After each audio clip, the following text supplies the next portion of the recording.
শুরুটা করতে হবে এখান থেকে যে আজকে এশার নামাজ যখন হয়ে যাবে, এশার নামাজ এখানে হয় হয়তোবা 9টায় বা 9:15টায়, প্রত্যেকটা মসজিদে এভাবেই হচ্ছে। 9টায় হোক আর 9:15তেই হোক, আমরা এশার নামাজ জামাতে পড়ার চেষ্টা করবো ইনশাআল্লাহ তাআলা। জামাতে নামাজ পড়ার পরে বাসায় গিয়ে খাওয়া দাওয়া করেই ঘুমিয়ে পড়তে হবে। আজকে থেকে আমাদের ট্রেনিং শুরু, কিভাবে আমি আমার জীবনের পুরো বিষয়টাকে ইবাদত হিসেবে কাটাবো, এটা ট্রেনিং শুরু হবে এখান থেকে, এশার নামাজের পর থেকে। এই জায়গায় যদি আমরা ভুল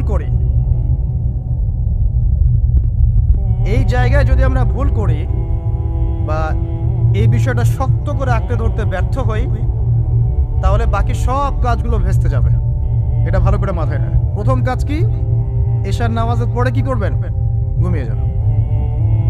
এখন এশার নামাজের পরে যদি খাবার খান, তারপরে কিছুক্ষণ পড়াশোনা করে হাঁটাহাঁটি করে ঘুমাবেন, কারণ খাবার খাওয়ার সাথে সাথেই বিছানায় যাওয়া উচিত নয়। আর যদি এশার নামাজের আগেই রাতের খাবার খেতে পারেন, তাহলে সবচেয়ে বেশি ভালো। এইটাই সুন্নতসম্মত, এশার নামাজের আগেই রাতের খাবার খেয়ে ফেলা, মাগরিব থেকে এশার মধ্যেই রাতের খাবার খেয়ে ফেলা, তারপরে মসজিদে এসে নামাজ পড়ে বাসায় গিয়ে ঘুমানো, এটা সবচেয়ে বেস্ট। এখন ঘুমানোর আগে কি করবেন? ঘুমানোর আগে আপনি প্রথমত পড়বেন আয়াতুল কুরসি। আয়াতুল কুরসি কোনটা? আল্লাহু লা ইলাহা ইল্লা হুয়াল হাইয়ুল কাইয়্যুম লা তা'খুযুহু সিনাতুন ওয়া লা নাওম, এখান থেকে লাহু মা ফিস সামাওয়াতি ওয়া মা ফিল আরদি মান যাল্লাযী ইয়াশফা'ু ইনদাহু ইল্লা বিইذনিহি ইয়া'লামু মা বাইনা আইদিহিম ওয়া মা খালফাহুম ওয়া লা ইউহিতুনা বিশাইইন মিন ইলমিহি ইল্লা বিমা শা'a ওয়াসি'a কুরসিয়ুহু সামাওয়াতি ওয়াল আরদ ওয়া লা ইয়াউদুহু হিফযুহুমা ওয়া হুয়াল আলিয়্যুল আযীম। সূরা বাকারার আয়াত নাম্বার 255। সূরা বাকারার আয়াত নাম্বার 255 হচ্ছে আয়াতুল কুরসি। ঘুমানোর আগে আয়াতুল কুরসি পড়বেন বিছানায় গিয়ে। তারপরে সূরা বাকারার শেষের 3টা আয়াত পড়বেন। সূরা বাকারার শেষের 3টা আয়াত, লিল্লাহি মা ফিস সামাওয়াতি ওয়া মা ফিল আরদ, এখান থেকে শুরু করে ফানসুরনা আলাল কওমিল কাফিরিন পর্যন্ত এই শেষের 3টা আয়াত অবশ্যই পড়বেন। ঘুমানোর আগে যে ব্যক্তি আয়াতুল কুরসি পড়বে, আল্লাহর পক্ষ থেকে একজন ফেরেশতা তার কাছে থাকবে সারা রাত। এই ফেরেশতা ওই ব্যক্তিকে পাহারা দেবে ইনশাআল্লাহ, কোনো বিপদ আপদ তাকে স্পর্শ করবে না ইনশাআল্লাহ তাআলা। রাতের বেলা অনেক বিপদ হতে পারে, চুরি হতে পারে, ডাকাতি হতে পারে, তারপরে আপনার দুষ্ট জিন শয়তান উৎপাত করতে পারে, এছাড়া আপনার জাদুবিদ্যার কাজ হয় রাত্রেবেলা, মানুষ এগুলো করতে পারে, কুফরি কালাম করতে পারে, ক্ষতিকর প্রাণী আপনাকে কামড় দিতে পারে, অনেক কিছু হতে পারে। আপনি তো ঘুমের মধ্যে আছেন, আপনি জানেন না কি হচ্ছে। অতএব আয়াতুল কুরসি পড়বেন, ইনশাআল্লাহ আল্লাহ পাক আপনাকে হেফাজত করবে ইনশাআল্লাহ। আর সূরা বাকারার শেষের 3টা আয়াত কেন পড়বেন? কারণ নবী সাল্লাল্লাহু আলাইহি ওয়াসাল্লাম বলেছেন, রাতের বেলা সূরা বাকারার 3টা আয়াত যে ব্যক্তি পড়বে, সারা রাত যদি আপনি নফল নামাজ পড়তেন, যে নেকি হতো, এই 3 আয়াত পড়ার মাধ্যমে সেই নেকি হয়ে যাবে ইনশাআল্লাহ। ঠিক আছে? সারা রাত ধরে নফল নামাজ পড়া কি কষ্টকর না? এটা সবচেয়ে সহজ হচ্ছে আপনার সূরা বাকারার শেষের 3টা আয়াত পড়বেন, ঘুমিয়ে যাবেন ইনশাআল্লাহ, সারা রাতের নেকি আপনার আমলনামায় লেখা হবে। এইগুলো শুধু বললেই হবে না আর শুনলেই হবে না, আমল করতে হবে কবে থেকে? ইনশাআল্লাহ আজকে থেকে। আল্লাহ পাক সবাইকে আমল করার তৌফিক দান করুন, আমিন। এরপর কি করবেন? এরপর 3 কুল পড়বেন। কয় কুল? 3 কুল। কোনটাকে 3 কুল বলে? বিসমিল্লাহির রহমানির রহিম, কুল হুয়াল্লাহু আহাদ, এটা একটা। কুল আউযু বিরাব্বিল ফালাক, এটা একটা। কুল আউযু বিরাব্বিন নাস, এটা একটা। এই 3টা সূরা কার মুখস্থ নাই? এমন কেউ কি আছে যে এই 3টা সূরা মুখস্থ নাই? আছে? যদি থাকে তার গলায় দড়ি দেওয়া উচিত। যদি এমন কেউ থেকে থাকে মুসলিম সমাজে যার এই 3 কুল মুখস্থ নাই, তার গলায় দড়ি দেওয়া উচিত, লজ্জায়। আত্মহত্যা করতে উৎসাহিত করছি না। ও যে পরীক্ষার রেজাল্ট খারাপ হলে আত্মহত্যা করে না, দেখেন না? তারও আগে তো তোমার লটকানো উচিত ছিল এই জন্য যে তুমি 3 কুলই পড়তে পারো না। মুসলিম সমাজে বড় হয়ে মুসলিম পরিবারে জন্মগ্রহণ করে 3 কুল যে পড়তে পারে না, তার কি দরকার আছে? বেঁচে থাকার কি? কোন মুখ নিয়ে আল্লাহর সামনে দাঁড়াবেন? কোন মুখ নিয়ে নবী সাল্লাল্লাহু আলাইহি ওয়াসাল্লামের সামনে যাবে? ইয়া রাসূলুল্লাহ, আপনার উপরে পুরো 30 পারা কোরআন নাযিল হয়েছিল, আমি 3 কুলই মুখস্থ করতে পারি নাই, আমার জন্য সুপারিশ করেন। এই কথা কোন মুখ নিয়ে বলতে যাবে? তবে কোরআন একটা কিতাব, আলহামদুলিল্লাহ। একজন হিরোইন খোরে দেখবেন সূরা ফাতিহা পড়তে পারে, তাই না? একজন হিরোইন খোরকেও দেখবেন সূরা ফাতিহা বলতে পারে। কোরআনের মুজিজা, সবার মনের মধ্যে আল্লাহ পাক কোরআন ঢুকিয়ে দিবে, তবে চেষ্টা থাকতে হবে না? চেষ্টা করতে হবে। বাচ্চাদেরকে শেখান, বাচ্চাদেরকে লাড়া লাপ্পা না শিখিয়ে বাচ্চাদেরকে ভালো কিছু শেখান। নাহলে এইসব সন্তানরা, এইসব যুবক যুবতীরা বড় হয়ে যে ফিল্ম স্টারদের পিছনে দৌড়াবে, পর্ন স্টারদের পিছনে দৌড়াবে। বিদেশ থেকে কোনো মেয়ে যদি বাংলাদেশে আসে নাচতে, এদেরকে দেখতে টিকিট কাটতে যাবে 12,000 15,000 টাকা দিয়ে। সুসন্তান মানুষ করে যান, কুলাঙ্গার প্রজন্ম জন্ম দিয়ে কি দরকার? এর চেয়ে বাচ্চা নেওয়ারই দরকার নাই। যদি বাচ্চা কাছে এভাবেই মানুষ করবেন তাহলে নেওয়ারই দরকার নাই ভাই। বন্ধা থাকেন, বিয়েই করার দরকার নাই আপনার। বাচ্চা তো মানুষ করতে পারছেন না। আল্লাহ পাক আমাদেরকে বোঝার তৌফিক দান। 3 কুল পড়ে ঘুমাবেন। 3 কুলের মধ্যে একটা সূরা ইখলাস, একটা সূরা ফালাক, একটা সূরা নাস। কি হবে এটা পড়লে? নবী সাল্লাল্লাহু আলাইহি ওয়াসাল্লাম বলছেন দৃশ্য বা অদৃশ্য, মানে যা দেখা যায় যা দেখা যায় না, এই দৃশ্য অদৃশ্যের জগতের কোনো ক্ষতি তাকে স্পর্শ করবে না। প্রোটেকশন, আল্লাহর পক্ষ থেকে প্রোটেকশন। আর এটা যখন রাতে পড়বেন তখন এভাবে পড়বেন, একবার সূরা ইখলাস, কুল হুয়াল্লাহু আহাদ, তারপর সূরা ফালাক, কুল আউযু বিরাব্বিল ফালাক, তারপর সূরা নাস, কুল আউযু বিরাব্বিন নাস করে 2 হাত একত্রিত করে ফু দিবেন। দিয়ে মাথা থেকে নিয়ে এভাবে, পুরো মাথা থেকে নিয়ে পুরো বডি এভাবে মাসাহ করবেন, এভাবে। ঠিক আছে? এটা 3 বার পড়বেন, একবার না। একবার পড়বেন, আরেকবার, 3 বার। এরপরে পড়বেন সূরা কাফিরুন। কোন সূরা? কুল ইয়া আইয়ুহাল কাফিরুন লা আ'বুদু মা তা'বুদুন। এই সূরাটা পড়বেন লাকুম দীনুকুম ওয়ালিয়া দীন পর্যন্ত। কি হবে? আল্লাহ রাসূল সাল্লাল্লাহু আলাইহি ওয়াসাল্লাম বলেন যে রাতের বেলা ঘুমানোর আগে কেউ যদি সূরা কাফিরুন তেলাওয়াত করে ঘুমিয়ে যায়, আল্লাহ পাক ওই ব্যক্তিকে শিরকের পাপ থেকে মুক্ত রাখবেন ইনশাআল্লাহ। আমি অনেক লেকচারে বলেছি, আবার বলছি যে যত মানুষ জাহান্নামে যাবে, হাজারে যে 999 জন মানুষই জাহান্নামে যাবে, তাদের আমলনামার মূল পাপটা হচ্ছে শিরক। কথা বুঝতে পারছেন?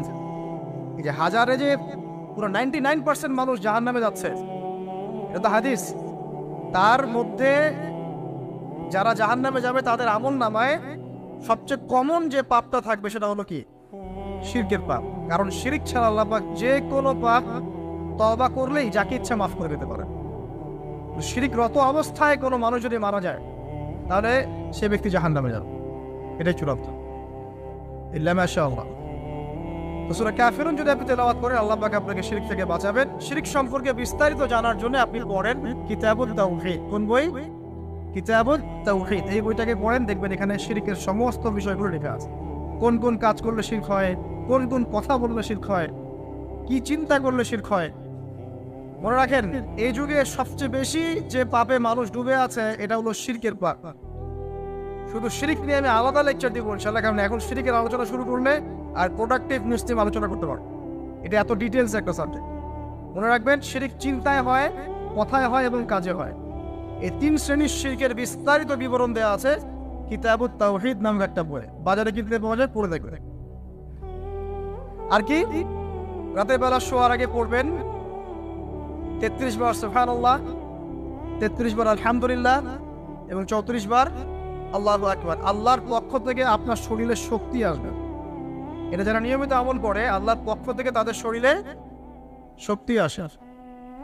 হ্যাঁ, কারণ এইটা রাসূল সাল্লাল্লাহু আলাইহি ওয়াসাল্লাম কাকে শিখিয়ে দিয়েছেন? তার মেয়ে ফাতিমা রাদিয়াল্লাহু আনহাকে।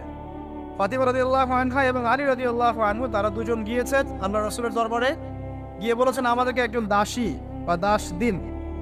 বাসার অনেক কাজ আমরা করতে পারি না, লাগে না কাজের মানুষ? নবী সাল্লাল্লাহু আলাইহি ওয়াসাল্লাম বলছেন যে আমি কি তোমাদেরকে এমন কিছু শিখিয়ে দিব যেটা তোমাদের এই দাস দাসের অভাব পূরণ করে দিবে, প্রয়োজন হবে না? অবশ্যই শিখিয়ে দিন। তখন নবীজি শিখালেন সাল্লাল্লাহু আলাইহি ওয়াসাল্লাম যে ঘুমানোর আগে 33 বার সুবহানাল্লাহ পড়বে, 33 বার আলহামদুলিল্লাহ এবং 34 বার আল্লাহু আকবার। তোমাদের দাস দাসের প্রয়োজন হবে না ইনশাআল্লাহ। ওর ব্যাখ্যায় অনেক ওলামায়ে কেরাম বলেছেন যে এটা নিয়মিত আমল করতে থাকলে রোগ ব্যাধি কম হয়, শরীরে শক্তি আসে, এনার্জি বাড়ে, আপনি নিজের কাজ নিজেই করতে পারবেন ইনশাআল্লাহ। আসুন সামনে যাই। এরকম ঘুমানোর আরো বেশ কিছু আমল আছে, আমি অল্প কয়েকটা বললাম, এগুলোই করা শুরু করেন, আল্লাহ তৌফিক দান করবেন। আর যদি পরে ওযু করে ঘুমাতে পারলে আরো বেশি ভালো হয়। এবার আপনি ঘুমাচ্ছেন ডান কাত হয়ে, কি পড়বেন এই সময়? আল্লাহুম্মা বিসমিকা আমুতু ওয়া আহইয়া, আলহামদুলিল্লাহ, দোয়া সবার মুখস্থ আছে। এবার ঘুমান, এই যে ঘুমাচ্ছেন আপনি 3 ঘন্টা বা 4.5 ঘন্টা বা 6 ঘন্টা, আপনার এই পুরো ঘুমটা হবে ইবাদত ইনশাআল্লাহ। এবং পবিত্র অবস্থায় ঘুমানোর অভ্যাস করতে থাকলে আল্লাহর পক্ষ থেকে আপনি সত্য স্বপ্ন দেখতে পারেন। এখনকার সায়েন্স এগুলো বিশ্বাস করে না, আর এই সায়েন্সকে নিয়ে আমার কোনো মাথা ব্যথাও লাগে, কারণ এই আজকে একটা কথা বলে কালকে একটা কথা বলে, ঠিক আছে?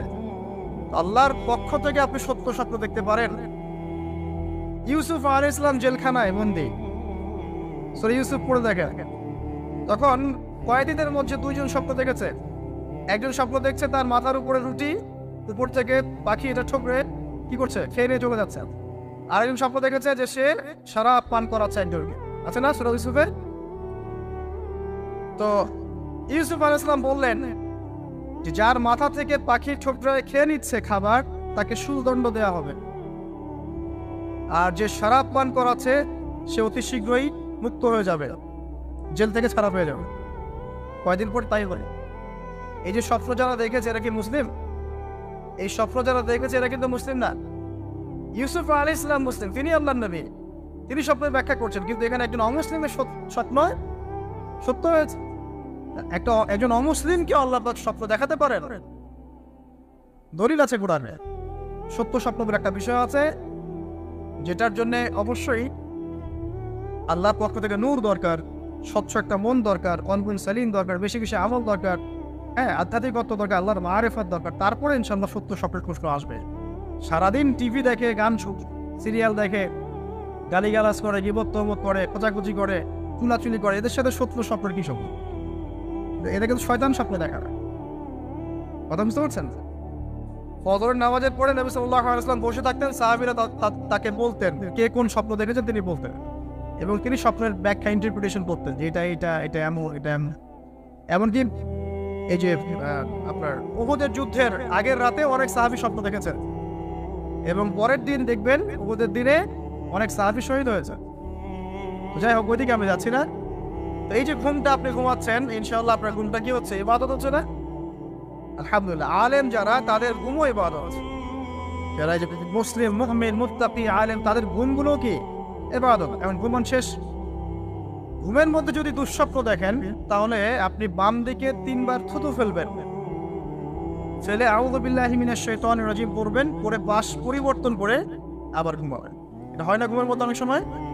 অনেকে বোবা ধরে, শ্বাস নিতে পারে না। এগুলো এই জন্যই হয় কারণ তারা ঘুমানোর আগের জিকির আজকারগুলো করে না। নিয়মিত করলে এগুলো সমস্যা ইনশাআল্লাহ হবে না। আপনি নিজের ভালো নিজেই বোঝেন, হুজুরের কাছে দৌড়ানোর দরকার নাই এত বেশি। নিজের বাচ্চাকে এত দৌড়ানো, এই কবিরাজ ওই কবিরাজ, ওইখানে তাবিজ, এত দরকার নাই তো। নিজের আমল নিজে করেন, দেখবেন আপনি আল্লাহ পাকের পক্ষ থেকে নিরাপত্তার মধ্যে আছেন ইনশাআল্লাহ। আল্লাহ তৌফিক দান করুন। এরপরে ঘুম থেকে উঠলেন, চেষ্টা করবো আমরা ঘুম থেকে ওঠার কয়টার সময়? 5টায় যদি ফজরের নামাজ হয় বা 4:30টায় যদি ফজরের নামাজ হয়, মিনিমাম 4টায় উঠতে হবে। কয়টায়? 4টায়। এই জন্য যদি অ্যালার্ম দেন ঘড়িতে, অ্যালার্ম দিবেন প্রত্যেক 1.5 ঘন্টা পর পর। মনে করেন যে আপনি 1.5 ঘন্টা ঘুমোতে যাচ্ছেন, তাহলে 1.5 ঘন্টা পরে অ্যালার্ম সেট করবেন, অথবা 3 ঘন্টা পর, অথবা 4.5 ঘন্টা, অথবা 6 ঘন্টা, মানে 1.5 ঘন্টার গণিতক দিয়ে আপনি অ্যালার্ম সেট করবেন, দেখবেন উঠতে পারবেন খুবই ইজিলি। এতে 1.5 ঘন্টায় আপনার ঘুমের সার্কেলটা পূর্ণ হয়। এটা ঘুমের সার্কেল পূর্ণ হতে আমাদের মাথায় তো রেস্টের দরকার আছে, এটা পূর্ণ হতে 1.5 ঘন্টার মতো সময় লেগে যায়। তো এটা একটা ট্রিক বললাম আপনাদেরকে, আপনি করতে পারেন, উপকৃত হবেন ইনশাআল্লাহ। তো ফজরের নামাজের মিনিমাম আধা ঘন্টা আগে আমাদেরকে ওঠার অভ্যাস করতে হবে। এই যে ঘুমটা ভাঙলো, ভাঙার সাথে সাথে কি করব? ভাঙার সাথে সাথে আল্লাহ শুকরিয়া, আলহামদুলিল্লাহিল্লাযী আহইয়ানা বা'দা মা আমাতানা ওয়া ইলাইহিন নুশুর। বাস, এই যে ইবাদত হয়ে গেল। এবার আপনি আরেকটা দোয়া পড়বেন, শিখে নেন। আপনি পড়বেন লা ইলাহা ইল্লাল্লাহ ওয়াহদাহু লা শারীকা লাহু লাহুল মুলকু ওয়া লাহুল হামদ ওয়া হুয়া আলা কুল্লি শাইইন কাদির সুবহানাল্লাহ আলহামদুলিল্লাহ ওয়া লা ইলাহা ইল্লাল্লাহ ওয়াল্লাহু আকবার লা হাওলা ওয়া লা কুওয়াতা ইল্লা বিল্লাহ আল্লাহুম্মা ইগফির। এটা পড়ার পরে হাত তুলে দোয়া করেন, যা দোয়া করবেন তাই পাবেন ইনশাআল্লাহ। এটা জানতেন না? তো এই দোয়াটা হচ্ছে দোয়া কবুলের অস্ত্র। ঘুম থেকে ওঠার পর যদি এই দোয়াটা করে দোয়া করেন, ইনশাআল্লাহ দোয়া কবুল হয়ে যাবে ইনশাআল্লাহ। আমাদের জীবনে চাওয়া পাওয়ার কি অভাব আছে? প্রচুর চাওয়া পাওয়ার। বৈধ চাওয়া পাওয়াগুলোকে পাওয়ার জন্য আল্লাহর সাথে সম্পর্ক করতে হয়। আর আল্লাহ পাকের সাথে সম্পর্কে কিছু ওসিলা মাধ্যম লাগে। এই দোয়াগুলো হলো মাধ্যম, আমলগুলো হচ্ছে মাধ্যম। তো আল্লাহ পাক যেমনটা বলেছেন, ফাযকুরুনি আযকুরকুম ওয়াশকুরুলি ওয়ালা তাকফুরুন, তোমরা আমাকে স্মরণ করো, আমিও তোমাদেরকে স্মরণ করব।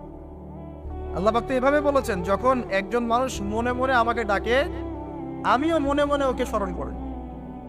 মনে করেন আপনি মনে মনে আল্লাহকে বলছেন, আল্লাহ আমি অসুস্থ, আমাকে শেফা দাও, বা আমার রিজিকের টেনশন আছে, আমার রিজিকের টেনশন দূর করে দাও, আল্লাহ আমাকে হেফাজত করে, আল্লাহ আমাকে দিনের জ্ঞান দাও, তোমার আনুগত্য করার তৌফিক দাও। যে মনে মনে আপনি আল্লাহকে ডাকছেন, নিঃসন্দেহে ওই মুহূর্তে আল্লাহ পাক আপনাকে স্মরণ করছে। সাত আসমান ভেদ করে আরশের উপর থেকে আল্লাহ পাক আপনাকে স্মরণ করছেন। আল্লাহ পাক বলছেন, যখন একজন মানুষ জনসমক্ষে আল্লাহকে স্মরণ করে, যেমন আমরা এখন করছি, জনসমক্ষে সবার সামনে আল্লাহর কথা আলোচনা করছি, আল্লাহ পাক বলছেন আমিও তখন এর চেয়ে অনেক উত্তম জনসমাবেশে ওই বান্দাদের কথা স্মরণ করি। এই মুহূর্তে আল্লাহ পাক আমাদের কথা স্মরণ করছেন। আমাদের কোনো ফিলিংস আছে? আল্লাহ আমাদের কথা স্মরণ করছেন, ওই যে যুবক ছেলে বসে বসে ফোন কিনছে, কোন ফিলিংস আছে? মানে মনস্তাত্ত্বিক ভাবে অন্তরে যখন নূর থাকে না, পাপ করতে করতে যখন অন্তরটা কলুষিত হয়ে যায়, কোনো ফিলিংস কাজ করে। খুন করবে, কোনো ফিলিংস নাই। সুদ খাচ্ছে, কোনো ফিলিংস নাই। জেনা করছে ডেইলি, কোনো ফিলিংস নাই। দেখবেন ঘুষ নিচ্ছে, দুর্নীতি করছে, মানুষের সম্পদ আত্মসাৎ করছে, যারা পরিমাণ ফিলিংসও নাই আমি একটা পাপ করছি। কখন এরকম হয় জানেন? যখন এক কথায় যখন মানুষ পাপ করতে করতে করতে করতে, এই যে কলব বলে একটা কথা আছে, এই কলবের উপরে কালো কুৎসিত একটা মরিচা পড়ে যায়, তখন আর ফিলিংস কাজ করে। তো ফিলিংস কাজ করানোর বুদ্ধি কি? দুইটা বুদ্ধি আছে। এক, বেশি বেশি কোরআন তেলাওয়াত করা, তাহলে অন্তরের মরিচা দূর হয়ে যাবে ইনশাআল্লাহ। আর দুই হচ্ছে বেশি বেশি মৃত্যুর কথা স্মরণ করা, মনের মধ্যে যে কালিমাগুলো আছে আস্তে আস্তে দূর হবে ইনশাআল্লাহ। মৃত্যুর কথা কে স্মরণ করে? এখন মানুষের চলাফেরা করে এমন ভাবে যে কোনোদিন মরবেই না। কে স্মরণ করে? যে টেবিলের তল দিয়ে ঘুষ নিচ্ছে, ও স্মরণ করে মৃত্যুর কথা? যে মেয়েটা বোরখা পরে যে ডেটিং করে বেড়াচ্ছে, জেনা করে বেড়াচ্ছে, ও কি মৃত্যুর কথা স্মরণ করে? যে ছেলেটা এখনকার যুব সমাজের বেশিরভাগই মাদকের সাথে সম্পৃক্ত, গার্লফ্রেন্ড বয়ফ্রেন্ড অ্যাফেয়ার্সে আছে, হ্যাঁ, টিকটক প্রজন্ম, আড্ডাবাজি করে সময় কাটায়, গুন্ডামি করে, মাস্তানি করে, এর হয়তো কোনো ফিকির আছে? একজনকে বড় দায়িত্ব দেওয়া হয়েছে, সবার সম্পদ লুটপাট করে খাচ্ছে, এর মৌতের ফিকির আছে নাকি? এর মধ্যে ফেরাউনি চেতনা এসেছে, আনা রব্বুকুমুল আ'লা, আমি মহান রব, আমি তোমাদের মহান রব। ওদের মধ্যে ওই চেতনা কাজ করছে যে সূরা মুমিনুনে যেটা বলা আছে, যে আমরা এখানেই জন্ম নেই, এখানেই মারা যাই, আমরা পুনরুত্থিত হব। ইন হিয়া ইল্লা হায়াতুনা দুনিয়া নামুতু ওয়া নাহইয়া ওয়া মা নাহনু বিমাবউসিন। আমরা এই দুনিয়াতেই বাঁচি, দুনিয়াতেই মরি, আমাদের কোনো পুনরুত্থানের কিছু নাই। এদের চেতনা এমন। কে ফিকির করে মত? অথচ আপনি দেখছেন যে প্রতিনিয়তই কোনো কারণ ছাড়াই মানুষ নাই, কোনো কারণ লাগে না। এখন তো কারণ ব্যাখ্যা করতে আমরা পছন্দ করি, এই কারণে ওইটা হয়েছে, ওই কারণে এটা হয়েছে। এটাকে বলে কার্যকারণ তত্ত্ব। দর্শনের ভাষায় কি বলে? কার্যকারণ তত্ত্ব। এটা আপনারা ফিলোসফি পড়লে বুঝবেন। প্রত্যেকটা কাজের পিছনে একটা কারণ থাকে, আমরা কারণটা সার্চ করি বেশি। এখন কারণ ছাড়াই মানুষ ডেড। এই যাচ্ছে উপরে একটা সুন্দর করে বড় একটা পাথর ঝুলছে, সব পাস হয়ে যাচ্ছে ওখান থেকে। মানে রাস্তায় কাজ চলছে, উপরে আবার এটা ঝুলছেও, আর মানুষ আবার অন্য যাতায়াত করছে। যারা রাখছে ওদের ইন্টেলেকচুয়াল অবস্থা চিন্তা করেন, আর যারা আমরা তল দিয়ে যাচ্ছি তারও অবস্থা চিন্তা করেন।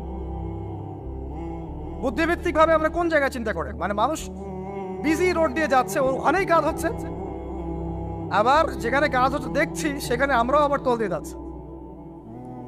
সবাই পাস হয়ে গেল, যাদের তাকদিরে লেখা ছিল মৌত, একদম মুহূর্তের মধ্যে শেষ। কি কারণ ব্যাখ্যা করবেন? কোনো সায়েন্স দিয়ে ব্যাখ্যা করতে পারবেন? পারবেন না। ওই ময়মনসিংহে ওই যে মহিলাটা যাচ্ছে, ট্রাক মেরে দিয়ে চলে গেল, মহিলার পেট থেকে বাচ্চা ফেটে পেট ফেটে বাচ্চা বের হয়ে গেল, বাচ্চা জীবিত, মা ডেড। সায়েন্স দিয়ে ব্যাখ্যা করতে পারবেন? এটাই তাকদির। একেই বলে তাকদির, যেটাকে সায়েন্স দিয়ে ব্যাখ্যা করা যায় না, বিজ্ঞান দিয়ে ব্যাখ্যা করা যায় না। এরকম ঘটনা কত ঘটছে। দুজন বসে আছে, হাজবেন্ড ওয়াইফ, হাজব্যান্ডের যাওয়ার কথা, হাজব্যান্ড ওয়াইফের গাড়িতে বসছে আর ওয়াইফ হাজব্যান্ডের গাড়ি ড্রাইভ করছে। আর এই হাজব্যান্ডের দুশ্মন যে ছিল সে টার্গেট করেছিল যে ওই লোকটাকে গুলি করে মারবে রাস্তায়। যেহেতু ওয়াইফ হাজব্যান্ডের গাড়ি ড্রাইভ করছে রাস্তায়, ওয়াইফ ডেড, হাজব্যান্ড জীবিত। তাকদির। তো তাকদিরকে কি আপনি এই ভাগ্যটা কি আপনি সায়েন্স দিয়ে ব্যাখ্যা করতে পারবেন? সম্ভব? অহরহ এরকম মৌতের ঘটনা ঘটছে। তারপরেও দেখবেন যুবকদের এই বিলাসিতা, এই মানে আড্ডাবাজি, মেয়েদের পিছনে ঘোরা, এই যে মাদক সেবন করা, টিকটক করা, বুদ্ধি প্রতিবন্ধী প্রজন্মের মতো, এগুলো থামছে না। কোনো শিক্ষাই তারা নিতে যাচ্ছে। এই বয়স হয়ে গেছে, অনেক বয়স, দেখবেন ওই যে চায়ের দোকানে বসে ক্যারাম খেলছে। বুড়া মানুষ, তার হায়াতের কতদিন বাকি আছে আল্লাহ ভালো জানেন। দেখবেন পৃথিবী কোনো টেনশনই নাই, ক্যারাম বোর্ড খেলছে, লুডো খেলছে। দেখেন আর যে আপনাদের গ্রামাঞ্চলে যে চায়ের স্টলগুলো আছে, দেখবেন ওই যে টিভি ছেড়ে রেখে দেখে ঘন্টার পর ঘন্টা টিভি চলছে, মানুষ চা খাবে 1 কাপ আর টিভি দেখবে 5 ঘন্টা। ওর যে হায়াতের কোনো মূল্যই তার কাছে না। আল্লাহ পাক তাকে একটা সময় দিয়ে পাঠিয়েছেন, কোনো ফিলিংসই নেই। অথচ মানুষ প্রতিদিন, দিনে রাতে, প্রত্যেক দিন মানুষ অহরহ মারা যাচ্ছে। যাদের ভিতরে মৌতের চিন্তা আছে তারা কিন্তু পাপ কম করলেও ফিরে আসে আল্লাহর দিকে, কারণ তাদের প্রতি মৌতের ফিকির আছে। আর যাদের মৃত্যুর কোনো চিন্তা নাই, তারা এই রাজনীতি বলেন, অর্থনীতি বলেন, সমাজনীতি বলেন, আর এই পরিবার আর ধর্ম বলেন, সমস্ত ক্ষেত্রে পাপ করে বেড়াবে, কোনো ফিকির নেই। আল্লাহ পাক আমাদেরকে মৌতের ফিকির করার তৌফিক দান করুন এবং পরকালের জীবনটাকে আসল জেনে দুনিয়ার কাজগুলো করার তৌফিক আল্লাহ পাক দান করুন। আসেন, তো এবার আপনি শুকরিয়া আদায় করছেন, আলহামদুলিল্লাহিল্লাযী আহইয়ানা বা'দা মা আমাতানা ওয়া ইলাইহিন নুশুর। আধা ঘন্টা আগে ঘুম থেকে উঠেছেন, এখন কি করবেন? বাথরুমে যাচ্ছেন। এই বাথরুম করাটাকে দুনিয়াবি কাজ না, এই কাজটা ইবাদত হবে যদি আমি ঢোকার সময় বাম পা দিয়ে ঢুকি আর বলি, কি বলি? আল্লাহুম্মা ইন্নী আউযু বিকা মিনাল খুবসি ওয়াল খাবাইস। এখন বাথরুম করতে আপনার 10 মিনিট লাগুক আর 15 মিনিট লাগুক আর 5 মিনিট লাগুক, এই পুরো সময়টা নেকি পাবেন। সুবহানাল্লাহ। আর কি চাই? বের হবো, এখন বের হওয়ার সময় কি বলবো? কুফরানাক, নেকি পাচ্ছে। একটা দোয়া আছে, আলহামদুলিল্লাহিল্লাযী আযহাবা আনিল আযান ওয়া আফানি। এবার আপনি ওযু করবেন। ওযুটা ধীরে স্থির ভাবে করবেন, তাড়াহুড়া করবেন না। ওযুর প্রত্যেকটা অঙ্গ প্রত্যঙ্গ 3 বার করে ধোয়ার চেষ্টা করবেন। শুধু মাথা মাসে হবে কয়বার? ওযু করার পরে আপনি হাত তুলে আল্লাহর কাছে দোয়া করুন। ওই সময়টা কখন? রাত 4টা থেকে 4:30 বাজে, তাই না? তার মানে আল্লাহ রাব্বুল আলামিন এখন প্রথম আসমানে আছেন। কিভাবে আল্লাহ পাক আছেন সেটা আল্লাহর উপর ছেড়ে দেন। আমাদের এটা নিয়ে ব্যাখ্যা করার দরকার নাই, চিন্তাও করার দরকার। আল্লাহ পাক বলেছেন আমি নেমে আসি, বাস নেমে আসি। এত বেশি বুদ্ধিজীবী হওয়ার দরকার নেই। খুব বেশি বুদ্ধিজীবী হয়ে গেলে আমার মানুষ খেয়ে হারিয়ে ফেলে। অত দরকার নাই, শুনেছি মেনেছি, বাস যথেষ্ট।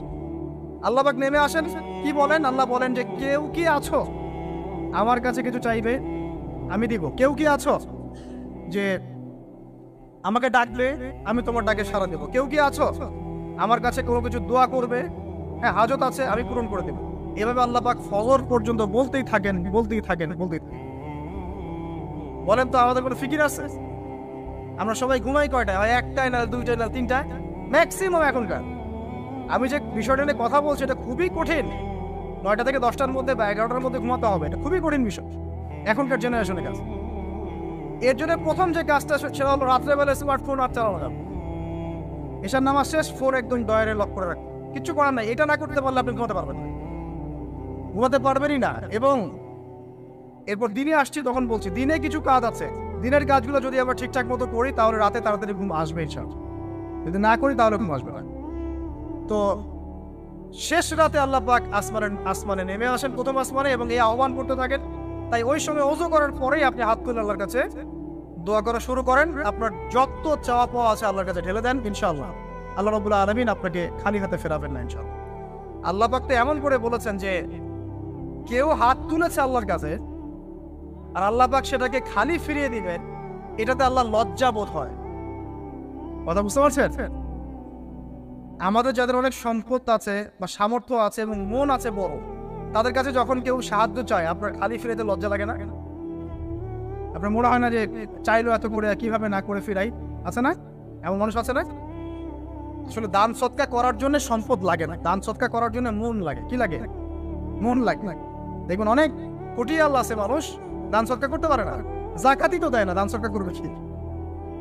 বাংলাদেশে যত কোটিপতিগুলো আছে সবার থেকে জাকাত নেওয়া শুরু করলে এদেশে কোনো দারিদ্রতা বলে কিছু থাকবে না, ইনশাআল্লাহ থাকবেই না, এটাই বাস্তব। কে উদ্ধার করবে সেই টাকা? ইমাম মাহাদি আসলে করবে ইনশাআল্লাহ, ঈসা ইবনে মারিয়াম আসলে করবে ইনশাআল্লাহ। তখন কে জাকাত না দিয়ে পার পায় তাই দেখা যাবে। একটা ব্যক্তি পাওয়া যাবে না জাকাত না দিয়ে পার পায়। অবশ্য তখন এমন একটা যুগ আসবে যে মানুষ জাকাতের টাকা নিয়ে ঘুরবে, কিন্তু নেওয়ার মতো মানুষ নাই, সবাই সচ্ছল। আল্লাহ পাক সেই সুদিন ফিরে আনুক, আমিন। এটা বলছিলাম যে সৎকার করার জন্য মন লাগে, আবার টাকা লাগে না। এখন আসেন, কেউ যদি আমাদের কাছে এভাবে চায় আমরা খালি ফিরাতে লজ্জা বোধ করি। আল্লাহ পাক বলছেন যে আমার কাছে যখন বান্দা কিছু চায় তার হাতটাকে আমি খালি ফিরাই দেবো, এটাতে আমি লজ্জা বোধ। দোয়া করলে কয়েকটা বিষয় একটা হবেই, হয় আপনি সাথে সাথে সেটা পাবেন, না হলে একটু দেরিতে পাবেন, না হলে আল্লাহ পাক সেটা জমা করে রাখবেন পরকালের জন্য। পরকালে যখন আপনি দাঁড়াবেন আল্লাহর সামনে, আল্লাহ বলবেন দুনিয়াতে তুমি এই বিষয়গুলো চেয়েছিলে, আমি দুনিয়াতে দেই নাই, পরকালে তোমার জন্য সঞ্চিত রেখেছি, এখন না। তখন মানুষ কি বলবো জানেন? আমরা বলবো যে আল্লাহ দুনিয়াতে কিছুই যদি না পাইতাম, আজকেই সব দিত, তাহলে বেশি বেশি দোয়া করার অভ্যাস তৈরি করেন, বেশি বেশি দোয়া করেন। দোয়াই ইবাদত, আর দোয়া বলে ইবাদত, দোয়াই ইবাদত। দোয়া করতে থাকেন, ইনশাআল্লাহ দেখবেন আল্লাহর সাথে আপনার সম্পর্ক গাঢ় হবে। যার সাথে আল্লাহর সম্পর্ক যত বেশি গাঢ় হবে, ইনশাআল্লাহ সে তত বেশি পরকালের বাসিন্দা হবে, দুনিয়ার বাসিন্দা হবে। আল্লাহ পাকে নূর এবং মারিফত অর্জন করতে পারবে ইনশাআল্লাহ তাআলা। এবারে আমরা কি করব? এবার মিনিমাম 2 রাকাত নামাজ পড়ার চেষ্টা করেন। রাতের সালাত 2 রাকাত করে আপনি 2, 4, 6, 8, 10, 12, 20 পড়তেই থাকতে পারেন, কোনো সমস্যা নেই। কিন্তু মিনিমাম 2 রাকাত নামাজ তাহাজ্জুদ আপনি পড়ার চেষ্টা করুন। পড়া যাবে না? আর নামাজটাকে তাড়াহুড়া করবেন না, কাইন্ডলি আল্লাহর ওয়াস্তে তাড়াহুড়া করেন। রিল্যাক্সে কিরাত করেন, কিরাত পড়েন, রুকুতে সময় দেন, সেজদায় সময় দেন, 2 সেজদার মাঝখানে সময় দেন, শেষ বৈঠকে দোয়াগুলো করেন, তারপর ধীরে স্থিরভাবে সালাম ফিরান, হাত তুলে দোয়া করেন, সময় দেন। কারণ আমি কি বলছি, সূরা যারিয়াতের 56 নম্বর আয়াতে আল্লাহ পাক বলেছেন দুনিয়াতে পাঠিয়েছি শুধু আল্লাহর ইবাদত করার। তো যে কারণে এসেছি এটাতে এত তাড়া কিসের?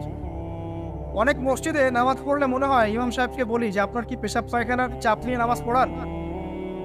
এমন অনেক মসজিদে নামাজ পড়েছি, মনে হয় ইমাম সাহেবকে ডেকে একটু কানে কানে বলি যে ভাই আপনার কি পেশাব পায়খানার চাপ আছে? মানে 4 রাকাত নামাজ 3 মিনিটের শেষ, 4 রাকাত নামাজ 4 মিনিটের শেষ, এত তাড়াহুড়ার কি আছে? হ্যাঁ, জামাতে নামাজ সংক্ষিপ্ত করতো, তাই বলে কি এত সংক্ষিপ্ত নাকি? রুকু করার টাইম পাওয়া যায় না, সিজদা করার টাইম পাওয়া যায় না? নামাজে ধীর স্থিরতা এবং খুশুটা খুব ইম্পর্টেন্ট। নামাজে কোথায় হাত বাঁধলেন এটা নিয়ে তর্ক না করে, নামাজের একাগ্রতা মনোযোগ কতটুকু আসছে এটা নিয়ে তর্ক করেন। ভিতরের রূহটাই আসল, আধ্যাত্মিকত্বটাই আসল। হ্যাঁ, একজন ভাই হাত বেঁধেছে মনে করেন এখানে, কেউ বেঁধেছে এখানে, এটা নিয়ে ঝগড়া করেন। দেখেন নামাজে কতটুকু ফোকাস, মনোযোগ কতটুকু থাকছে, কতটুকু নামাজে আপনি দোয়া করতে শিখছেন, সেজদায় আল্লাহকে পাইতে শিখছেন। নামাজ পড়ে কি ফিল হচ্ছে যে আমি আল্লাহর সাথে কথা বলছি, আল্লাহ আমার কথা শুনছেন? আমরা তো মেকানিক্যাল নামাজ অভ্যস্ত এখন, মানে দুনিয়ার কাজের চাপ এত বেশি, জাস্ট মসজিদে যাবো, ঢুকবো, বেরো, চলে আসবো, হাজিরা দিতে আসছে মনে হয়, সিগনেচার করবো, চলে যাবো। আপনার এমন এত তারা কিসের ভাই? ওমা খালাকতুল জিন্না ওয়াল ইনসা ইল্লা লিয়াবুদুন, শুধু ইবাদত করার জন্যই সৃষ্টি করেছে তোমাদেরকে। তো মসজিদে তো তাড়াহুড়া কেন? রিল্যাক্স থাকেন, মসজিদে রিল্যাক্সে নামাজ পড়েন, সময় নেন। ফজরের নামাজ পড়ার আগে আপনি বাসা থেকে 2 রাকাত সুন্নত পড়ে আসতে পারেন, এটা আরেকটা ভালো আমল। কারণ নবী সাল্লাল্লাহু আলাইহি ওয়াসাল্লাম সুন্নত নামাজগুলো কি করতেন? বাসায়, এতে বাসার মধ্যে বরকত হবে, শয়তান দূর হয়ে যাবে। এই যে তাহাজ্জুদ আপনি 2, 4, 8, 10 যত পারেন পড়েন, মিনিমাম 2 রাকাত পড়েন, স্থিরভাবে পড়েন। নামাজ শেষ করে আবার আল্লাহর কাছে দোয়া করেন, দেখবেন যে ইনশাআল্লাহ আপনার দোয়া কবুল হবে। আর দোয়া যে কবুল হয় এটা আপনি নিজেই বুঝতে পারবেন, নিজেই বুঝবেন, কারো কাছে যাওয়া লাগবে না। এবার ফজরের সালাতের সময় হয়ে গেল, আজান হচ্ছে, আজানের জবাব দিব, দিয়ে ব্যাস হেঁটে হেঁটে মসজিদ, প্রত্যেক পদক্ষেপ হেঁটে যাব আর দোয়া করব। কি দোয়া করব? যে আল্লাহ আমাকে নূর দান করুন, কি দান করুন? আল্লাহুম্মা ইজআল ফি কলবি নূরা ওয়া ফি লিসানি নূরা ওয়া ফি সামঈ নূরা ওয়া ফি বাসরি নূরা ওয়া আন ইয়ামিনি নূরান ওয়া আন শিমালি নূরান ওয়া মিন ফাওকি নূরা ওয়া মিন তাহতি নূরা। আল্লাহুম্মা ইজআল ফি নাফসি নূরা মানে এর অর্থ হচ্ছে আল্লাহ আপনি আমার ডানে বামে সামনে পিছনে শরীরে আত্মায় দেহে সবখানে আল্লাহ আপনার নূর দান করেন। নূর কেন? কারণ দুনিয়ার মধ্যে অনেক অন্ধকার, অন্ধকার না, সব জাহিলিয়াতে অন্ধকার। এখানে পথ চলতে হলে নূর লাগবে, আলো লাগবে। এটা কে দিবে? আল্লাহ দিবে। কবর বড় অন্ধকার, ওখানে থাকতে হলে ভালোভাবে কি লাগবে? আলো লাগবে। হাসরের মাঠ অন্ধকার, ওখানে ভালোভাবে থাকতে হলে কি লাগবে? আলো লাগবে। এই জন্য নামাজে যাওয়ার সময় অন্ধকার সময় এই দোয়াগুলো করতে হয়। আর তার আগে একটা কথা বলতে ভুলে গেছি, বাসা থেকে যে বের হচ্ছেন তখন কি পড়বেন? কি পড়বেন? বিসমিল্লাহি তাওয়াক্কালতু আলাল্লাহ ওয়ালা হাওলা ওয়ালা কুওয়াতা ইল্লা বিল্লাহ। এটা পড়ে বের হলে শয়তান দূরে চলে যাবে, ফেরেশতা আপনার কাছে চলে আসবে। এবার নামাজে আসলাম, জামাতের সাথে নামাজ পড়বেন, ফজরের নামাজ, এবং ফজরের সালাতের কিরাতটা লম্বা করার চেষ্টা করুন। এটা সুন্নাত, ফজরের সালাতের কিরাত লম্বা করা সুন্নাত। এবং নামাজ শেষ হওয়ার সাথে সাথেই উঠেও চলে যাবেন না। নামাজ শেষ, এবার আপনি ওখানে বসে থাকবেন, বসে বসে জিকির আজকারগুলো করবেন। কি কি জিকির করবেন আমি কয়েকটা আপনাদেরকে শিখিয়ে দিচ্ছি, বাকিগুলো আপনারা কিতাব থেকে শিখে নেবেন। সালাম ফেরানো শেষ, প্রথমে একবার আল্লাহু আকবার, তারপর 3 বার আস্তাগফিরুল্লাহ আস্তাগফিরুল্লাহ আস্তাগফিরুল্লাহ। এরপরে পড়বেন আল্লাহুম্মা আনতাস সালাম ওয়া মিনকাস সালাম তাবারাকতা ইয়া যাল জালালি ওয়াল ইকরাম পড়বেন। তারপর আল্লাহুম্মা আইন্নি আলা যিকরিক ওয়া শুকরিকা ওয়া হুসনি ইবাদাতিক। এরপরে পড়তে পারেন আয়াতুল কুরসি, যেটা একটু আগে বলেছি, তাসবিহাত সুবহানাল্লাহ আলহামদুলিল্লাহ আল্লাহু আকবার 33 পরে কালিমা শাহাদা, অথবা 10-10-10ও পড়ার দলিল আছে। এরপরে পড়বেন সুবহানাল্লাহি ওয়া বিহামদিহি আদাদা খালকিহি ওয়া রিদা নাফসিহি ওয়া জিনাতা আরশিহি ওয়া মিদাদা কালিমাতিহি 3 বার, এটা 3 বার। তারপর 3 কুল 3 বার করে, সূরা ইখলাস 3 বার, ফালাক 3 বার, নাস 3 বার, সূরা হাশরের শেষ 3 আয়াত একবার। এরপরে পড়বেন সাইয়্যিদুল ইস্তিগফার, মানে সমস্ত ইস্তিগফারের শ্রেষ্ঠ ইস্তিগফার। এটা কোনটা? আল্লাহুম্মা আনতা রাব্বি লা ইলাহা ইল্লা আনতা খালাকতানি আনা আবদুক ওয়া আনা আলা আহদিক ওয়া ওয়া'দিক মাসতাতা'তু আউযু বিকা মিন শাররি মা সানাত আবুউ লাকা বিনি'মাতিকা আলাইহি ওয়া আবুউ বিযানবি ফাগফিরলি ফাইন্নাহু লা ইয়াগফিরু যুনুবা ইল্লা আনতা। এটা যে পড়বে সকালে পড়ে যদি রাতের মধ্যে মারা যায় জান্নাত ইনশাআল্লাহ, আবার সন্ধ্যায় পড়ে যদি সকালের আগে মারা যায় জান্নাত ইনশাআল্লাহ। এত বড় অস্ত্র, এত বড় একটা সুযোগ।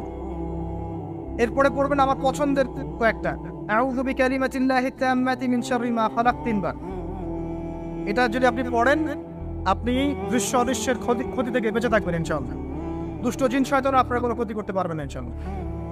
আরেকটা খুবই শক্তিশালী দোয়া আছে, সেটা হলো বিসমিল্লাহিল্লাযী লা ইয়াদুররু মা ইসমিহি শাইউন ফিল আরদ ওয়ালা ফিস সামা ওয়া হুয়াস সামিউল আলিম 3 বার করে। এইটা যে পড়বে, এই যে জিন বলেন, ভূত বলেন, যে পেতনি বলেন, যেগুলো আমরা ভয় পাই, ঠিক আছে, চোখ লাগা বলেন, বদনজর বলেন, যা যা আছে, হিংসুকের হিংসা, কোনো কিছুই আপনার কোনো ক্ষতি করবে না।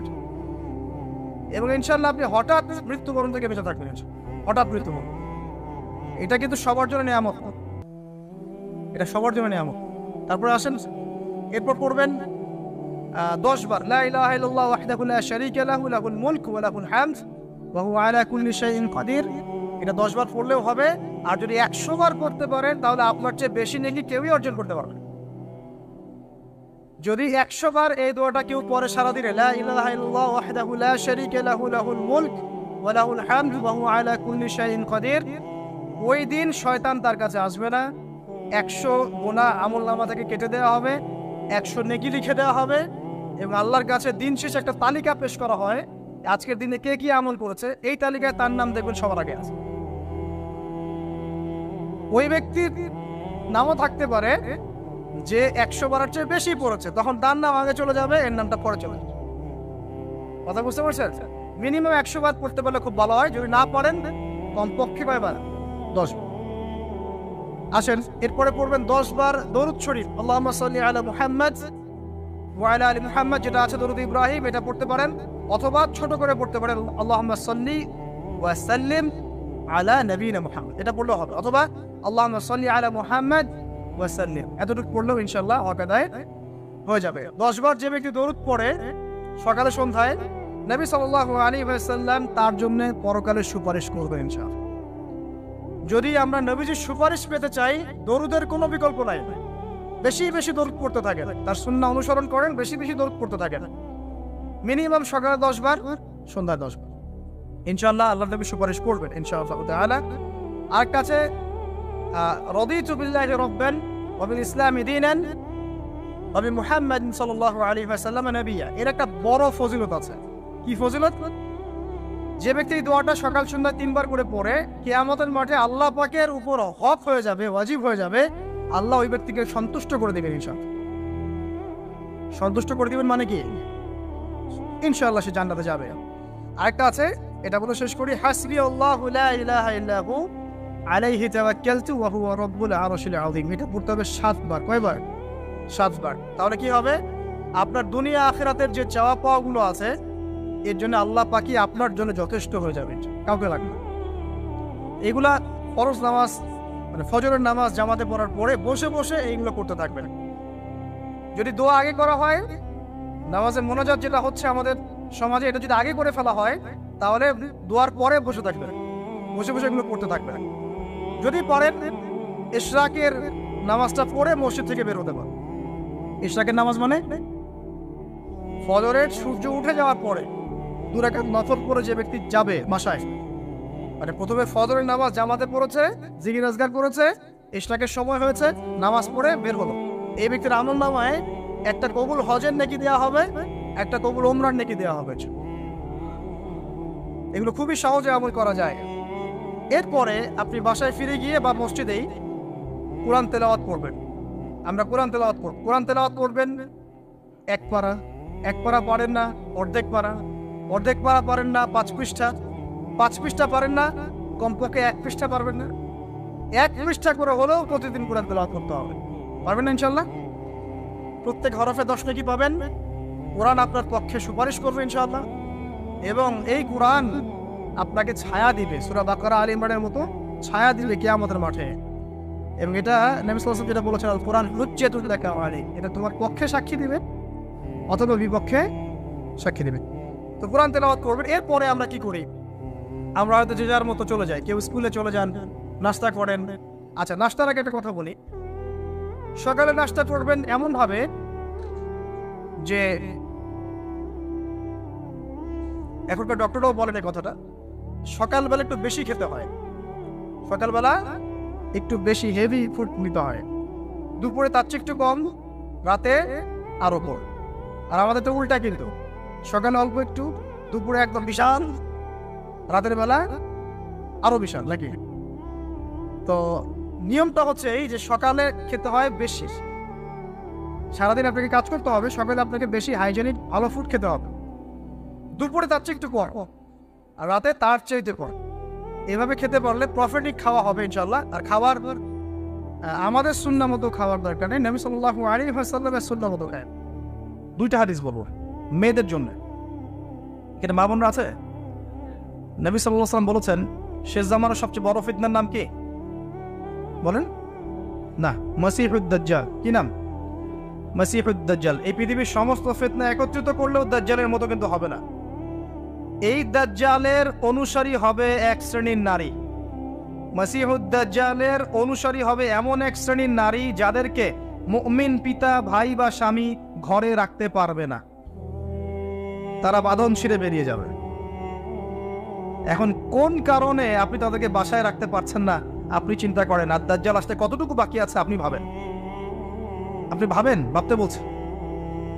আরেকটা হাদিস নবীজি বলেছেন, আমি এক শ্রেণীর নারীর কথা বলছি যাদেরকে আমি এখনো দেখি নাই, মানে 1400 বছর আগে তারা ছিল না পৃথিবীতে, তারা আসবে এক সময়, যারা জান্নাতে যাবেও না, জান্নাতের গন্ধ পাবে না, যদিও জান্নাতের গন্ধ 70 বছরের পর থেকে পাওয়া যায়। কারা তারা? নিসাউন কাসিয়াতুন আরিয়া, এমন নারী যারা কাপড় পরেও নগ্ন থাকে, কাপড় পরেছে বাট নগ্ন, মানে কাপড় পরার পরেও শরীরের সমস্ত কাঠামো দেখা যায়, বোঝা যায় জান্নাতে যাবে না, ঘ্রাণও পাবে না। মুইলাতুন মামেলাত, এরা নিজেরাও আকৃষ্ট হয়, অন্যকেও আকৃষ্ট করে, মনে আছে না? 4 নাম্বার, নারীর অবমাননা। এটা কি ওই আইয়ামে জাহিলিয়াতকে হার মানায়নি? একটা আন্ডারওয়্যার কিনতে যান, কার ছবি থাকে? কার ছবি থাকে? ওই ছবি আন্ডারওয়্যার তো পরবেন আপনি, ওখানে মহিলা কি করছে? এবার একটা গাড়ি কিনতে যান, দেখবেন সেখানে একটা মডেল কে দাঁড়িয়ে আছে, ছেলে না মেয়ে? মাশাআল্লাহ। যেখানে যাবেন সেখানে কাপড় কিনতে যান, দেখবেন মহিলার পুতুল রেখে দিয়েছে। ওই পুতুলের মধ্যে মেয়ের কাপড়টা না পরালে ব্যবসা হবে না ভাই। উসমান রাদিয়াল্লাহু আনহু ব্যবসা করেন নাই? আব্দুর রহমান বিন আউফ রাদিয়াল্লাহু আনহু ব্যবসা করেন নাই? দীর্ঘদিন আবু হানিফা রাহিমাহুল্লাহ তিনি ব্যবসা করেন নাই কাপড়ের? আমাদের ইমাম আবু হানিফা রাহিমাহুল্লাহ ব্যবসা করেননি কাপড়ের? উনার দোকানে এরকম ডল ছিল। আমরা হানাফি না, হানাফি মাযহাব ফলো করি না, আমরা তার উত্তরসূরি কই হতে পারলাম? আমার দোকানে মহিলার মূর্তি কেন? রমজান মাস আসার আগেই সব মূর্তি বহিষ্কার চাই এই কাপড়ের দোকানগুলো থেকে। পারা যাবে ইনশাল্লাহ? আল্লাহর জন্য করেন, আল্লাহ আপনার দোকানে আরো বেশি ডাবল কাস্টমার পাঠাবে ইনশাআল্লাহ। রিজিকের দায়িত্ব কার? সুবহানাল্লাহ। কি একটা ট্রেডিশন চলছে, ঢুকবেন শোরুমে দেখবেন মেয়ের মূর্তি দাঁড়িয়ে আছে, আর গায়ে কিন্তু কাপড় চোপড় খুব একটা থাকে না। এতে কি মেয়ের ডিগনিটি সম্মান বাড়ছে? যেখানে যাবেন সেখানে নারীর অবমাননা শুরু হয়েছে ফ্যামিলিস্ট রেভলিউশনের মধ্য দিয়ে। যখন ফ্রি মিক্সিং আমরা অ্যালাউ করে দিয়েছি এবং এটাকে আমরা পাপ মনে করছি না, পর্দার বিধানটাকে আমরা ফরজ মনে করছি না, যখন পর্দার কথা বলা হচ্ছে উল্টা বলছে পর্দা করলে এই যুগে কেমন করে আমি এখানে জব করব? জব করতে কে বলেছে আপনাকে? এখানে আপনি পর্দা করবেন, পর্দা করলে আমি কিভাবে ছেলেদের মধ্যে জব করবো এই প্রশ্ন করছেন কেন আপনি? আল্লাহ বলেছেন পর্দা করতে, সে উত্তর দিচ্ছে যে হ্যাঁ পর্দা আল্লাহ করতে বলেছেন, কিন্তু পর্দা করলে পরে আমি কিভাবে ছেলেদের মধ্যে কাজ করব? তাহলে কাজ করতে কে বলেছে আপনাকে ছেলেদের মধ্যে? আল্লাহ বলছে আপনাকে পর্দা করতে, পর্দা করেন। সিম্পল। হ্যাঁ, যদি আপনি মেয়েদের ক্ষেত্রে কাজ করতে পারেন, এখানে সব মেয়েরাই, এখানে ছেলেদের ইনভলভমেন্ট নাই, মোস্ট ওয়েলকাম। আল্লাহ আপনাকে বাধা দেন নাই, রাসূল বাধা দেন নাই। খাদিজা রাদিয়াল্লাহু আনহা তিনি ব্যবসা করেননি? তার চেয়ে কি বড় ব্যবসায়ী হয়েছেন আপনি? আয়েশা রাদিয়াল্লাহু আনহা হাজার হাজার হাদিস শেখান নাই? তার চেয়ে বড় শিক্ষিত হয়েছেন? কি প্রমাণ করতে যাচ্ছেন? বরং নিজের মনটাই তো আপনার ঠিক নাই, নিজের নফসের মধ্যেই ত্রুটি আছে। এরপরে আবার দেখবেন যে নিসাউন কাসিয়াতুন আরিয়া, কাপড় পরেও নগ্ন হয়ে ঘুরছে না? কাপড় পরেও মহিলারা নগ্ন হয়ে ঘুরছে না? গেঞ্জি আর জিন্স পরে ঘুরছে না? টি শার্ট পরে ঘুরছে না? এগুলো দেখার জন্য কি চোখ দিতে হয় না? চোখে পড়ে যায়। ডান বাম এদিক ওদিক যেদিকেই তাকাবেন সেদিকেই দেখতে পারবেন। আপনি চোখটা রাখবেন কোথায়? আকাশের দিকে নাহলে মাটিতে? দুটোই সেফ অপশন দেখি আমি। হাঁটার সময় আকাশের দিকে তাকায় হাঁটবেন, নাহলে মাটির দিকে তাকায় হাঁটবেন, এছাড়া কোনো অপশন দেখা যায় না। শহরে তো আরো মারাত্মক অবস্থা। যেখানে যাবেন, দোকান, শপিং মলস, ব্যাংক, এয়ারপোর্ট, আপনার পলিটিক্যাল মিছিল, আপনার সামাজিক সংগঠন, যেখানে ঢুকবেন সেখানেই ফ্রি মিক্সিং। কোনো কোনো ক্ষেত্রে আমরা দেখেছি, এই বছরও দেখেছি, ওয়াজ মাহফিলের মঞ্চ মেয়ে এসে বক্তব্য দিচ্ছে, মাশাআল্লাহ, পাশে আবার হুজুর বসে চা খাচ্ছে। চা না কফি আল্লাহ ভালো জানেন। সুবহানাল্লাহ। এগুলো আসলে হাসির বিষয় নয়। বিষয়টা হচ্ছে কাঠামোটা নষ্ট হয়ে যাবে তখনই যখন আমরা ফ্রি মিক্সিং অ্যালাউ করে দিব। এরপরেও ধর্মের নামেও আমরা কোনো কোনো ক্ষেত্রে মেয়েদেরকে বঞ্চিত করছি না। মেয়েরা দিন শিখতে চাচ্ছে, আমরা কিন্তু অ্যাক্সেস দিচ্ছি না। কোরআন হাদিস শিখতে চাচ্ছে, তাদের জন্য উপযুক্ত প্রতিষ্ঠানগুলো করতে পারছি না, করতে পারলেও খুব সংখ্যায় কম। সম্পত্তির অধিকার দিচ্ছি না মুসলিম হয়েও, এটা করছি না। আল্লাহ রাস্তায় সময় লাগানো একজন ব্যক্তি বলছে যে আমার বোন আমাকে সম্পত্তি লিখে দিয়েছে। লিখে দিয়েছে মানে কি? আপনি দেন নাই তাকে সম্পত্তি? বলছেন না, আমি বুঝিয়েছি তাকে, ও যদি দিয়ে দেয় আমাকে, আমি তো আল্লাহর পথেই ব্যয় করবো, ওর তো সওয়াব হবে। কি বুঝলেন? ও দিবে কি দিবে না তার পরোয়া নাই, আর তুই দে, তাহলে তুই যে দিলি আমাকে, তোর তো নেকি হইল, এটা বুঝিয়ে দিল তাকে। দিন এটার নাম নয়। যার যার হক তাকে তাকে দিতে হবে। আমরা কিন্তু অনেক ক্ষেত্রেই মেয়েদের অধিকার দিচ্ছি না। আপনার ঘরে একটা ছেলে সন্তান হলে আপনি খুশি, মাশাআল্লাহ, মুখে হাসি, মিষ্টি বিতরণ করছেন, গরু জবাই করে খাওয়াচ্ছেন। মেয়ে হলে আপনার আত্মীয় আপনাকে ফোন দিচ্ছে যে বাবা এবার তো দুঃসংবাদ, পরের বার ইনশাআল্লাহ সুসংবাদ হবে। কে বলছে আমার জন্য দুঃসংবাদ? আমি তো হ্যাপি, আমার ঘরে মেয়ে আসছে। মেয়ে কন্যা সন্তান লালন পালন করলে কি হবে? নবী সাল্লাল্লাহু আলাইহি ওয়াসাল্লাম বলেছেন জাহান্নাম থেকে ঢাল হয়ে যাবে মেয়েরা। সুবহানাল্লাহ। যার ঘরে আল্লাহ পাক কন্যা সন্তান দিয়েছেন এবং তাদেরকে উপযুক্ত তরবিয়তে সে বড় করেছে, সৎ পাত্রে পাত্রস্থ করেছে, বিয়ে শাদী দিয়েছে, এই কন্যা সন্তানরা কিয়ামতের মাঠে জাহান্নামের জন্য ঢাল হয়ে যাবে ইনশাআল্লাহ। একটা হাদিসে এসেছে নবী সাল্লাল্লাহু আলাইহি ওয়াসাল্লামের সাথে এইভাবে থাকবে তারা, এইভাবে। ছেলের ক্ষেত্রে আসে নাই? ওইখান থেকে তো নির্যাতন শুরু হচ্ছে। তারপরে পড়াশোনা ঠিক মতো করাচ্ছি না, সম্পত্তির অধিকার দিচ্ছি না, ওদেরকে পর্দা শিখাচ্ছি না। এগুলো কারা করছে? আমরা করছি। পরে ফ্রি মিক্সিং অ্যালাউ করছি। আপনার মেয়েকে আপনি পুরুষ টিচারের কাছে প্রাইভেট পড়াতে পাঠাচ্ছেন কেন? স্কুলে পড়ুক আর কলেজে পড়ুক, আপনি পুরুষ টিচারের কাছে ওকে একান্তে নীরবে নিভৃতে প্রাইভেট পড়তে পাঠাচ্ছেন কেন? আপনার বাসায় পুরুষ টিচার আসছে, আপনার মেয়েকে একা একা পড়াচ্ছে কেন একটা রুমের মধ্যে? এই সুযোগ কে করে দিচ্ছে? আপনি তো ঘরের মধ্যে একটা পতিতলয় খুলেছেন। যখন একটা ছেলে একটা মেয়ে একা একা থাকবে, তৃতীয় পক্ষ থাকবে সেখানে শয়তান। আস্তে আস্তে সেই টিচারের হাতেই দেখবে মেয়ে ধর্ষিত হয়ে গেছে। ধর্ষিত না হলেও মেয়ে নিজেই প্রেম করে পালিয়ে যেতে পারে। অ্যাক্সেস কে দিচ্ছে? আমরা দিচ্ছি। এরপরে দেখবেন যে মিডিয়ার মধ্য দিয়ে দেখবেন যত জেনা, ব্যভিচার, পর্নোগ্রাফি, অশ্লীলতা, পরকীয়ার সিরিয়াল, সব সিরিয়ালগুলোকে একত্রিত করে যেন গিলায় খাওয়ানো হচ্ছে। আপনি বাঘের মুখ থেকে হাড্ডি নিয়ে আসতে পারবেন, গোশত নিয়ে আসতে পারবেন, আপনার ওয়াইফের হাত থেকে রিমোট নিতে পারবেন না। একদম সন্ধ্যা লাগবে, বসবে, রাত 10টা পর্যন্ত 4-5টা সিরিয়াল দেখবে, তারপরে ঘুম। নিত্যদিনের রুটিন। আমি একটা বয়স্ক মহিলাকেও দেখেছিলাম, সুন্দর মতো মাগরিবের নামাজ হলো, নামাজ পড়লো, মাশাআল্লাহ। নামাজ পড়ার পরে বলছে, বাবা আমি এখন কোরআন পড়বো। ঠিক আছে, মাশাআল্লাহ, দাদি পড়েন। দাদি কোরআন পড়া শুরু করবো। এক পারা কোরআন পড়ে শেষ। খেতে বসো, খেতে বসলাম, খাওয়া দাওয়া শেষ। দাদি এখন কি? একটু সিরিয়াল দেখবো কয়েকটা। তারপর 4টা-5টা সিরিয়াল দেখলো, তারপর ঘুম। কি একটা সাইকোলজিক্যাল পরিবর্তন দেখেছেন? এবং এগুলোতে কি শেখানো হচ্ছে? পরকীয়া, জেনা, কুটনামি, পরিবারের ভাঙন, এর কথা ওকে লাগানো, এর কথা ওকে লাগানো। মানে মনে হচ্ছে যেন এগুলো আমাদের ট্রেডিশন, এগুলোর সাথে ইসলামের কোনো সম্পর্ক আছে? এই পুরো সিরিয়ালগুলো কি ইসলামিক? যেখানে ইসলাম শেখানো হচ্ছে, কোরআন শেখানো হচ্ছে, বা ইসলামিক কোনো নাটিকা বা ইসলামিক কোনো সং বা নাশিদ বা কোনো সিরিয়াল, এমন কিছু কি? সবই তো পশ্চিমা ধাঁচের এবং অমুসলিমদের ধাঁচের। তখন ওদের মানসিকতা আমাদের মধ্যে ইনস্টল হচ্ছে। বাংলাদেশের কয়টা প্রতিষ্ঠানে হিন্দি শেখানো হয় বলেন তো? শেখানো হয়? হয় না। তারপরেও দেখবেন বাংলাদেশের ম্যাক্সিমাম মহিলা হিন্দিতে কথা বলতে পারে, বা কথা বলতে না পারলেও হিন্দি বোঝে, কিন্তু আরবি বোঝে না। আরবি তো বোঝে না, একটা আরবি শব্দ দেখলেই পুণ্যের কাজ মনে করে। ছেলের নাম রাখছে জাহিম, এটা আরবি শব্দ জাহিম। জাহিমের মানে কি সে জানে না। জাহিম মানে কি? জাহিম মানে কি? জাহান্নাম। জাহিম মানে জাহান্নাম। দেখেছে আরবি শব্দ, বাস লাগিয়ে জাহিম। তাহলে আরবির এই দশা, কিন্তু হিন্দি সব বোঝে। বাসায় যান, হিন্দিতে কথা বলেন, দেখবেন অ্যান্সার দিচ্ছে। যদি কালকে সকাল উঠে দেখেন যে বাংলাদেশ থেকে বাংলা ভাষা উঠিয়ে নিয়েছে আল্লাহ পাক, কোনো সমস্যা হবে না, সবাই হিন্দিতে কথা বলতে পারে। এমনভাবে শিখেছে আর কি। কিভাবে শিখলো? কোন স্কুলে শেখানো হয়? কলেজে শেখানো হয়? ট্রেনিং দেওয়া হয়েছে? সিরিয়াল। এভাবে দেখেন পুরো ফ্যামিলিস্ট একটা ফিতনা চলছে। তারপরেও দেখবেন পোশাক আশাকের ফিতনা, রেপ, ধর্ষণের ফিতনা, ব্যভিচার, পরকীয়া। এখন ম্যাক্সিমাম পরিবারই পরকীয়া। বাসায় বউ আছে, বাইরে মেয়ের সাথে প্রেম করছে। বাসায় ছেলে আছে, বাসায় স্বামী আছে, বাইরে ছেলের সাথে প্রেম করছে। আপনার অবর্তমানেই দেখবেন কোনো কোনো ক্ষেত্রে এগুলো হচ্ছে, আপনি জানেনই না। ওই যে প্রবাসে ছেলে পড়ে আছে, এদিকে দেখবেন স্ত্রী 10টার সাথে লাইন মারা শেষ।